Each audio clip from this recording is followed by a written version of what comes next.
I need a video idea, chat. Views are low, huh? What? Why don't you make another Zelda video?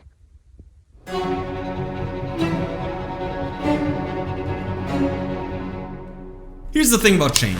We like to talk about it like it's always a choice. But sometimes it's a consequence of time. And gaming, it's no different. See, a lot of franchises come and go. Maybe they're good. Maybe they're Assassin's Creed. But generally speaking, if you want something to last, especially in the gaming industry, it has to evolve. I'm talking your GTAs, Final Fantasies, God of Wars, Resident Evils, Monster Hunters, Witchers, games that don't just follow trends, but create them. And one of the most iconic examples is, of course, The Legend of Zelda. But before it became one of the most recognizable names in pop culture, it was just another game.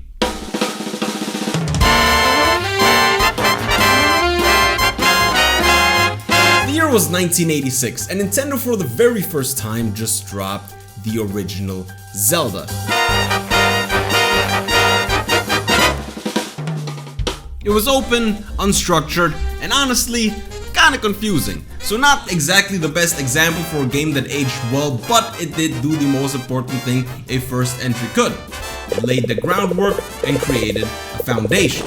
A year later, in 1987, Nintendo dropped The Adventure of Link, which was a total fucking curveball. I mean, suddenly we were side-scrolling, we had magic, RPG elements, like it was just a completely different experience from the Zelda that we know today. And clearly, Nintendo's still trying to experiment. Did it work?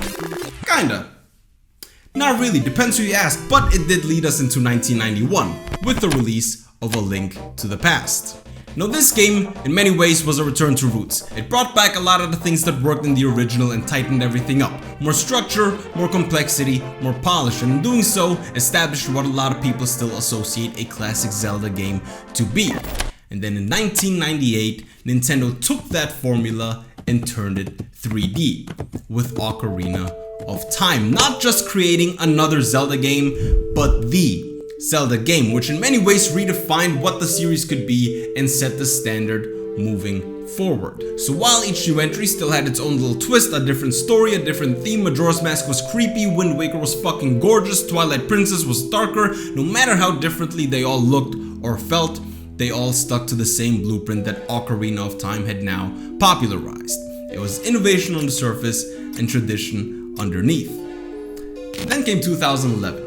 Nintendo releases Skyward Sword on one of their most successful consoles of all time, and once again, story's different, formula the same, and the theme leaned back towards Ocarina of Time. But while the Wii was flying off shelves, Skyward Sword was not. I mean shit, it never even hit the 4 million sales mark, and we are talking about one of Nintendo's top franchises on one of their best selling consoles of all time.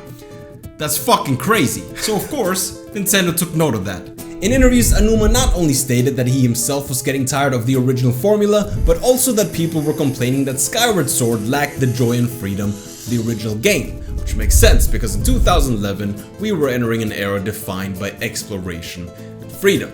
People didn't just want to explore specific areas anymore, they wanted to explore everything.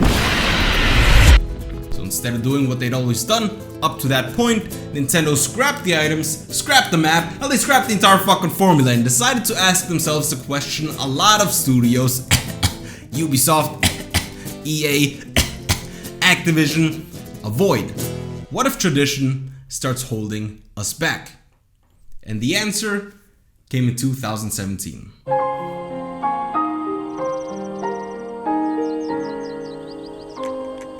Now, Breath of the Wild wasn't just another Zelda game, it was the moment the franchise had once again decided to reinvent itself. See, for decades, Zelda guided you. You'd go to a new region, talk to people, gather clues, and eventually reach a dungeon, which yes, you do still technically do in Breath of the Wild and Tears of the Kingdom. However, the difference lies in layers. See, back then, you'd enter a dungeon with nothing and leave with something. Something that wouldn't just help us solve the puzzles inside each dungeon, but also uncover small parts of the overworld. Which now means that a hookshot could help you reach a ledge, a bomb could blow up a cracked wall, and it was small things like that that made the world feel big. Not because of the distance you could travel, but because the places you'd already been to were hiding new possibilities. Which in theory, of course, all sounds perfect. I mean, butterflies and rainbows, everybody. But in practice meant a lot of backtracking. And let's be honest, backtracking, not always fucking fun. But that was essentially what the old Zelda formula was. And we still love it. I mean, I still love it, at least. Ocarina of Time is such a fucking goated game, God. Breath of the Wild took that flow and simplified it. As a matter of fact, it simplified it so much that it resembles the first Zelda game a lot more than it does the later ones. See, instead of being guided dungeon to dungeon with a strict path, Breath of the Wild starts you off on the Great Plateau. Not a level, not a dungeon, just a place for you to learn. You'd experiment, solve shrines, but most importantly collect your abilities, which now replace the items of the original games. And once you were done, the world opened up. You picked a direction and started moving. You could climb a mountain, wander into the desert, complete every shrine, find these pieces of shit, or hell, you could go straight to the final fucking boss. Look, the point wasn't where you ended up, it was that the game let you decide how and when to get there. It was total and complete freedom, and that freedom, the scale of it was unlike anything Zelda had ever seen before. But it also came with a cost. Because when you let the player go anywhere and do anything in any order that they like, you lose some of the structure that made old Zelda games so satisfying. Gone were the days of unlocking tools one by one, now you just had a world open and available from the start.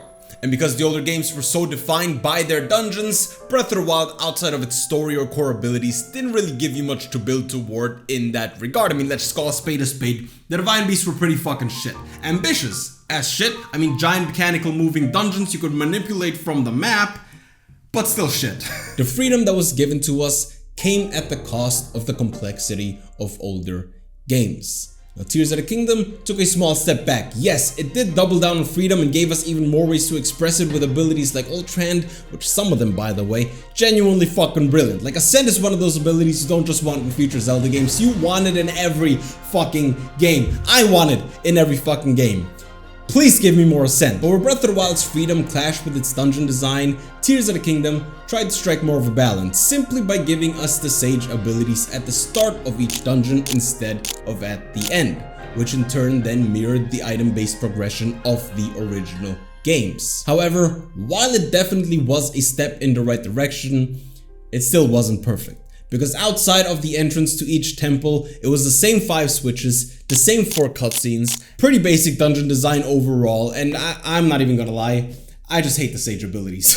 So yeah, they are definitely trying to make it work, but you do still feel the loss. Now, Zelda once again has been around for almost 40 years, and again, you don't survive that long in gaming without the ability to evolve and improve, which this franchise has proven to do over and over again. So will it get better in the future? The past dictates that it probably will. Which formula is better? That's not even what the fuck, where did that question come from? That's not even the fucking point of this video. But you know what, you go argue in the comments, and no, that's not just a way for me to get more comments on this video. I know a lot of people are like, promote positivity. Me personally, I say promote negativity. I want you guys to argue in the comments. As a matter of fact, meet up in person and throw hands. Who gives a fuck? Fuck it. You only live once. Anyway, thank you guys so much for watching. Leave a like, subscribe, and as they say in Canada, I'm heading out. Get it? Like Ocarina of Time. Out. This is why I don't have any fucking friends. God.